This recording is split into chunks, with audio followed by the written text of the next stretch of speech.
Hoy conoceremos al responsable del Departamento de Juventud en Federación de Servicios, Movilidad y Consumo de la UGT de la región de Murcia. Estudiante de Bachillerato Internacional, secretario general en la Federación Murciana de Asociaciones de Estudiantes.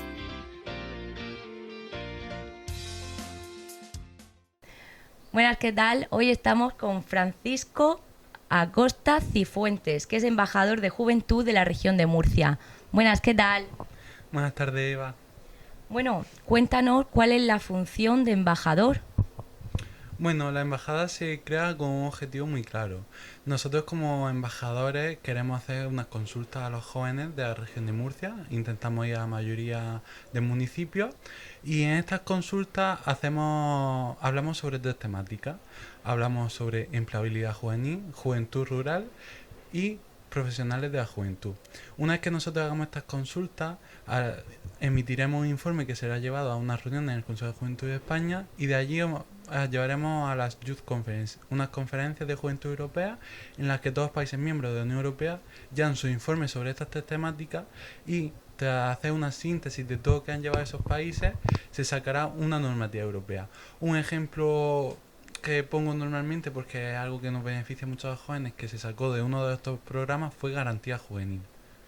Entonces nosotros como embajadores hablamos con los jóvenes, hacemos actividades con ellos y a través de esas actividades sacamos respuestas a las preguntas que nos ha mandado el Parlamento Europeo para responderlas y sacar esa normativa. ¿Y cómo llegas a esta afluencia de jóvenes? ¿Institutos, universidad, colegios incluso? Bueno, sí, ahora mismo la juventud es un periodo que comprende desde los 14 hasta los 30 años. Entonces nosotros, las consultas han empezado ahora, ¿no? Han empezado en verano, entonces no tenemos posibilidad de ir a institutos. Pero nosotros lo que hacemos es contactar con las administraciones públicas municipales, es decir, vamos a ayuntamientos, proponemos unas actividades, sacamos unos proyectos y pues hacemos actividades en municipios. Otra posibilidad es que contactamos con entidades juveniles a nivel regional, como puede ser Cruz Roja, Scout, federaciones de estudiantes, sindicatos, etcétera, y hacemos consultas a sus jóvenes, es decir, organizamos actividades con esas entidades dentro de las propias actividades que tienen esas entidades, o bien organizamos nosotros una actividad dentro de su entidad o la invitamos a las actividades que hacemos a nivel municipal para que aparte de sacar respuestas a esas preguntas podamos fomentar la participación juvenil dentro de los municipios. Nos estás hablando de tres temáticas, una de ellas rural. Háblanos un poquito más. ¿En qué consiste? Bueno, sí, ahora mismo la juventud rural, si hacemos un análisis sobre las zonas rurales, están sufriendo una despoblación muy grave.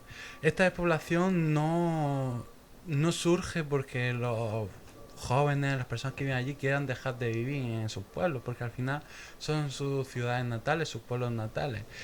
Surge por una globalización dentro de la sociedad en la que hace que esas zonas pues quedan aisladas, no tienen ninguna forma de comunicación, no tienen transporte público, por lo que los menores de 18 años dependen siempre de alguien mayor de edad con capacidad para tener un coche y poder transportarlo. O bien hay sitios en los que no hay conexión a internet y hoy en día pues eso supone una problemática ya que vivimos en una sociedad global y ya no es que vivamos en una sociedad global y la necesitamos para comunicarnos, sino que tú necesitas obtener información de esas fuentes. Entonces, al no tener acceso a estos recursos, te encuentras con que los jóvenes tienen que desplazarse no a grandes ciudades, sino a pequeñas ciudades como puede ser nuestro pueblo de Mazarrón. Esta problemática podemos ver dentro de nuestras propias pedanías. Hay en zonas que por no tener conexión con transporte público cada vez quedan menos jóvenes. A la vez, al no haber jóvenes, cada vez hay menos población. Entonces llegará un momento en el que nos quedaremos sin habitantes de esos lugares y es algo contra lo que tenemos que trabajar, no por nada, sino porque dentro de las zonas rurales se tiene ciertos sentimientos de respeto hacia la naturaleza, se fomentan ciertos valores que dentro de una ciudad es imposible fomentar, como el compañerismo, la familiaridad, la solidaridad, y entonces creemos que es muy importante no perder esos valores los cuales se fomentan dentro de las zonas rurales. Ese es uno de los puntos fundamentales. Y luego los otros dos. Sí, uno de los temas de empleabilidad juvenil, ahora mismo los jóvenes tenemos, hay unas tasas de empleo muy bajas, hay muy jóvenes contratados, la mayoría a tiempo parcial, con trabajos precarios, con salarios muy bajos, y eso no es que fomente el empoderamiento y la emancipación de los jóvenes, sino hace todo lo contrario, hace que siempre dependas de un adulto, bien sean padres o abuelos. Entonces creemos que es necesario sacar una normativa para fomentar el empleo juvenil. Un empleo de calidad, jornada completa y que no sea temporal. Es muy importante que los jóvenes tengan un trabajo estable para que puedan emanciparse y tener una propia vivienda. Ahora mismo también nos encontramos con unos datos de vivienda muy malos. Los jóvenes no pueden irse a ir solos. Tienen que estar viviendo con padres, abuelos, con familiares, porque su trabajo no le deja poder tener una vivienda propia. Y hablando de jóvenes, empleo, ¿qué consideras de los ninis? Pues bueno, ahora mismo los ninis es algo que yo diría que está desapareciendo porque cada vez la educación es más necesaria para tener un puesto de trabajo y pues bueno, ahora es prácticamente obligatorio terminar la ESO, entonces ya es algo que la gente va teniendo algo más de formación. También nos encontramos con que realmente yo creo que eso no es una situación que una persona quiera, sino que se puede buscar se tiene esa situación por bien o bien porque no tiene, la familia no tiene recursos suficientes para que esa persona pueda estudiar, ha sufrido una situación de exclusión social y eso hace que no pueda encontrar trabajo y como he dicho, muchas empresas te piden experiencia para contratarte. Como un joven con 16 años va a tener experiencia en un ámbito laboral si anteriormente no ha podido trabajar porque ha tenido que estar estudiando porque es obligatorio hasta esa edad? ¿Y cómo va a tener experiencia un joven con 16 años para que lo contraten? Es imposible. Entonces realmente es un término que no es correcto porque no es algo que una persona desee, es algo es algo a lo que una persona se tiene que enfrentar porque o no ha podido estudiar o no lo contratan. Entonces eh, tenemos que un poco desestigmatizar esa parte, más bien esa palabra porque se utiliza de manera despectiva, entonces son jóvenes en situación de desempleo y que no tienen formación superior o bien porque han preferido meterse dentro del mundo laboral y se han encontrado con que no lo contratan o bien no han tenido suficientes recursos para acceder a una formación superior. Hemos estado hablando también de proyectos, de ayudas de ayuntamiento incluso. ¿Hemos presentado algún proyecto al ayuntamiento de Mazarrón últimamente? Sí. Aunque esté sin aprobar o... Sí, nosotros como embajada hemos propuesto una actividad para el mes que viene, desde la embajada, para agosto, sí, en la que nosotros como embajada realizaremos las actividades esas que he comentado anteriormente, que es realizar las consultas sobre las tres temáticas que vamos a trabajar: empleabilidad juvenil, juventud rural y profesionales de la juventud, y haremos una consulta a los jóvenes mazarroneros. Además intentaremos que vengan entidades a nivel regional para que den su punto de vista y los jóvenes de Mazarrón tengan la posibilidad de conocer de más cerca a esas entidades por si alguno está interesado en asociarse. ¿Cómo te puedes asociar? ¿Algún email? Sí, depende de lo que quieras participar. Hay muchas entidades que, por ejemplo, Cruz Roja, Scout, federaciones de estudiantes, sindicatos, en los que algunas de esas tienen la posibilidad de que simplemente con pagar una cuota de afiliación, pues te pueden meter dentro. ¿Qué cuánto es? Depende porque hay, por ejemplo, sindicatos que son de 3 a 15 euros, hay las asociaciones de estudiantes son gratuitas, Los Scouts y Cruz Roja son gratuitos, hay algunas que sí tienen que pagar, hay algunas que no te puedes afiliar directamente a la entidad, sino que tienes que crear una asociación y esa asociación se incorpora dentro de la entidad regional o nacional. Entonces hay muchas formas de participar, no tienes por qué crear una asociación, que normalmente si creas una asociación, esa asesoría que necesitas para la documentación que tienes que entregar a la administración, te la da la propia entidad en la que va a participar. O puede ser como un voluntario, puedes participar de diferentes maneras dentro de entidades. Depende del tema que quieras trabajar, si es medio ambiente, colaboración, dependiendo del tema hay ciertas entidades. Bueno, Fran, ahora sí, háblanos de qué es ser embajador, todas las funciones que tenga ahora mismo. Bueno, sí, yo como embajador, mi función ahora mismo es difundir los objetivos jóvenes de la Unión Europea, que esa fue la etapa anterior. Ahora empezamos en una etapa de consulta. Ahora mismo vamos a consultar a los jóvenes sobre los tres temas que he comentado. Una vez que tengamos esa consulta y emitamos el informe, vayamos al Consejo de Juventud de España, todas las embajadas de España, que hay una por comunidad autónoma formada por dos embajadores, tendremos que, bueno, hacer un informe que irá al Parlamento Europeo. Ahí se sacará una normativa y nosotros como embajadores también nos tenemos que encargar, después de haber presentado esos informes, hacer que las administraciones apliquen esa normativa y hacer un seguimiento de esa normativa y cómo va avanzando, si realmente se está aplicando. Entonces es muy importante que los jóvenes participen con nosotros en estas actividades, porque no es algo que se vaya a quedar en una hoja, es algo que nosotros mismos nos vamos a encargar de que se aplique, de que se haga una normativa y la administración pública la lleve a cabo, no con muchas cosas que han ocurrido, que se han quedado en el tintero en la administración porque no ha habido recursos o cualquier otro motivo, sino que nosotros nos vamos a asegurar de que esa normativa se aplique. Algo que yo considero completamente innovador, porque a día de hoy muchas entidades, muchos organismos han presentado propuestas, pero ni la administración está obligada a aplicarlas porque no se ha desarrollado ningún tipo de normativa, y las entidades tampoco se han dedicado a hacerle un seguimiento a la aplicación de esas propuestas.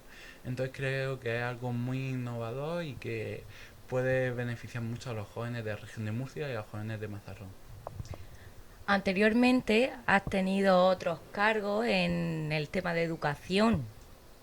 Hablan un poquito cómo empezaste, cómo comienzas con esta andadura, por así decirlo. Sí, bueno, yo creé una asociación de estudiantes en el Instituto Felipe II y a partir de ahí, pues bueno, empecé a trabajar, hacíamos muchas actividades, tanto desde actividades culturales a actividades de ocio.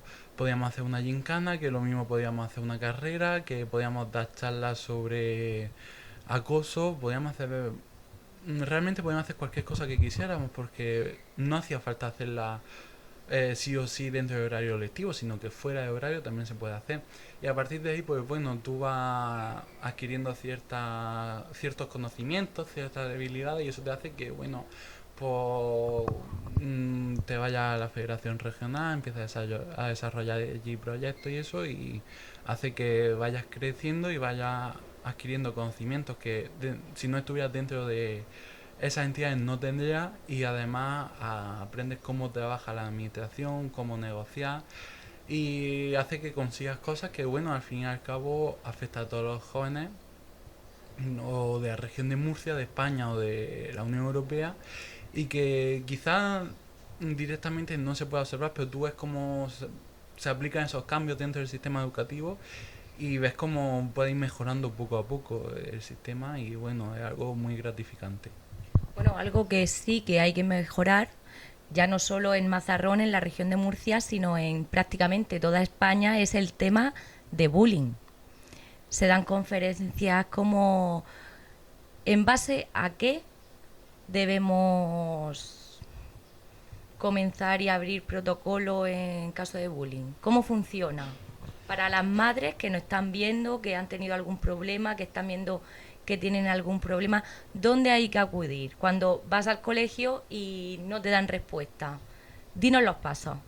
Sí, bueno, eh, Claramente el primer paso es ir a hablar con el equipo directivo. Yo cuando estaba en esas entidades, pues bueno, me encontraba con que incluso yo alguna vez me podía encontrar con algún caso en el que mm, desde los equipos directivos se tapan los ojos, es decir, Sí. dicen que no hay ningún caso. Entonces directamente se niega a abrir el protocolo para casos de acoso escolar, que el primer paso es estudiar el caso, ¿no? Entonces directamente se niega a estudiar ese caso. Una vez que se niegan, pues bueno, tiene varios pasos. El primer paso que yo daría es hablar con inspección educativa. Inspección educativa debería de darte algún... ¿Cómo se accede a inspección educativa? Bueno, sí, siempre puedes ir al registro de secretaría de instituto, puedes presentar una queja directamente a inspección educativa, la dirige allí y le llegará a inspector del centro. O si no, puedes buscar inspección educativa en la región de Murcia y te sale una relación de institutos dentro de la región de Murcia o colegios y el inspector que corresponde y te sale un número de teléfono para contactar.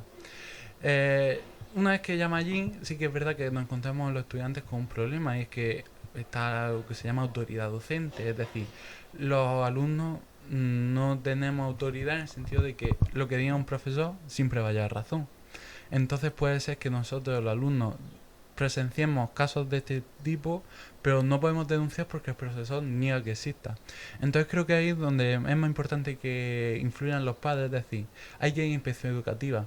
Si inspección educativa no están las asociaciones de madres y padres. Si hay suerte en una asociación de estudiantes se puede ir allí. Si no se puede llamar directamente a las federaciones que hay. Las federaciones de padres y madres siempre están dispuestas a ayudar en este tipo de casos porque al final son sus hijos los que se ven influidos en eso y quieren erradicar esta situación. Eh, Perdona que te corte, pero desde las AMPAs del municipio, de la región, de toda España, ¿qué pasos deberían dar para las que nos estén viendo sí, y bueno, no sepan? yo creo que el primer paso es dirigirse directamente a la Consejería de Educación. Casi todas las La AMPA, asociación sí, directamente. casi todas las AMPAs tienen una federación regional, la cual normalmente tiene cierto contacto directamente con la consejería, tiene cierta facilidad. Entonces hay que hablar con la Consejería de Educación. Si la Consejería de Educación también se niega, que muchas veces se niega a admitir que esos casos existen, pues lo que hay que hacer es hacer presión mediática. Por desgracia, lo que tenemos que hacer es presión mediática.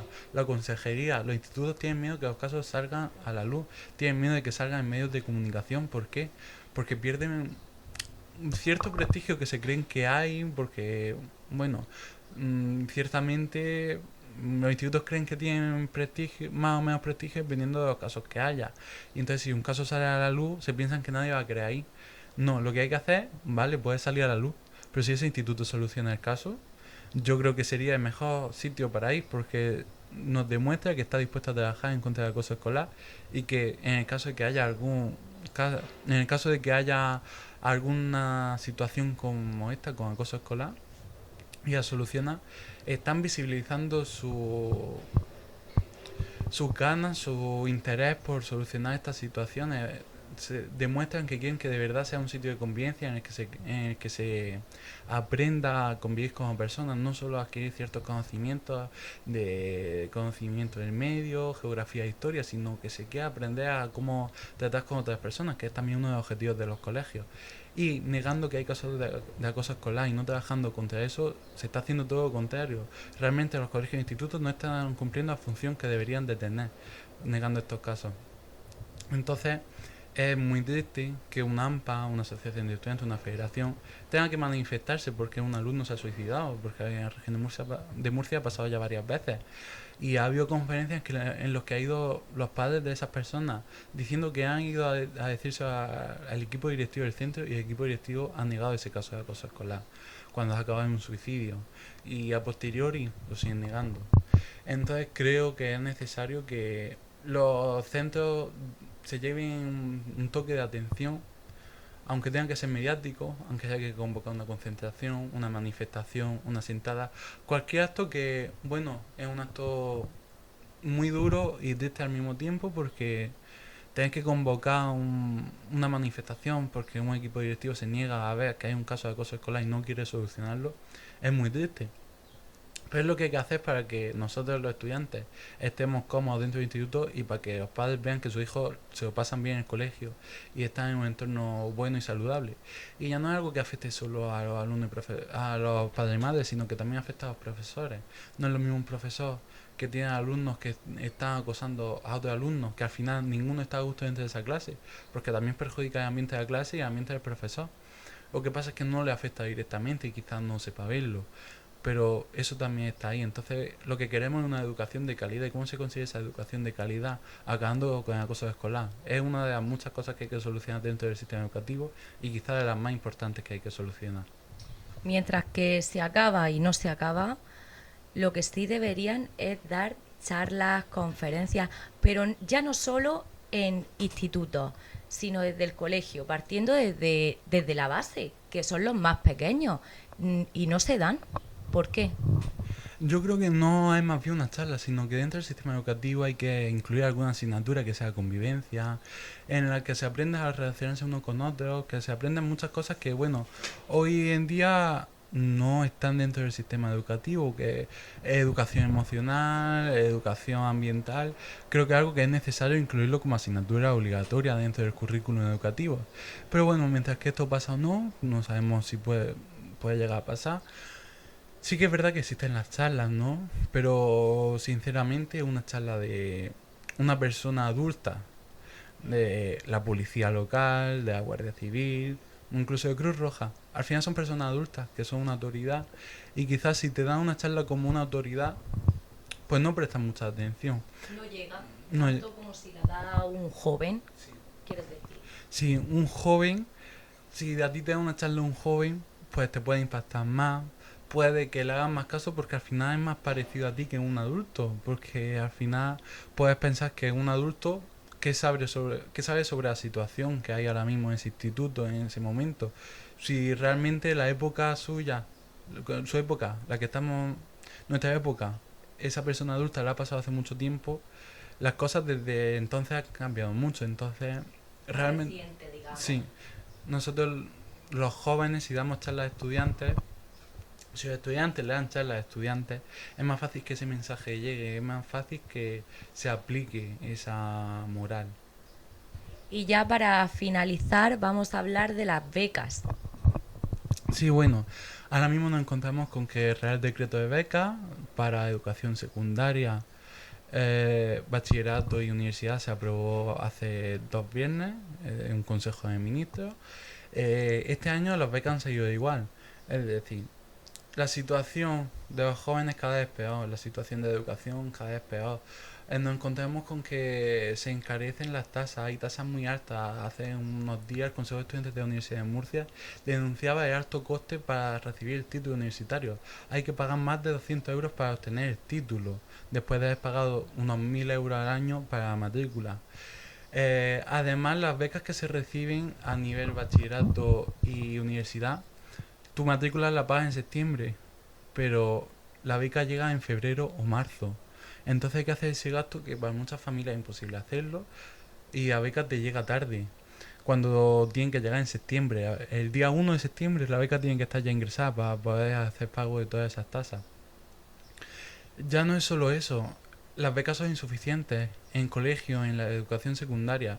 Te da una pequeña beca que muchas veces no te llega ni para llegar a comprar todos los libros. Sí que es verdad que ahora está la ley de gratuidad de libros, pero no es solo los libros. Hay material escolar, hay gastos de ropa, hay gastos de mochila, etcétera, que dentro de esa beca no está reflejado.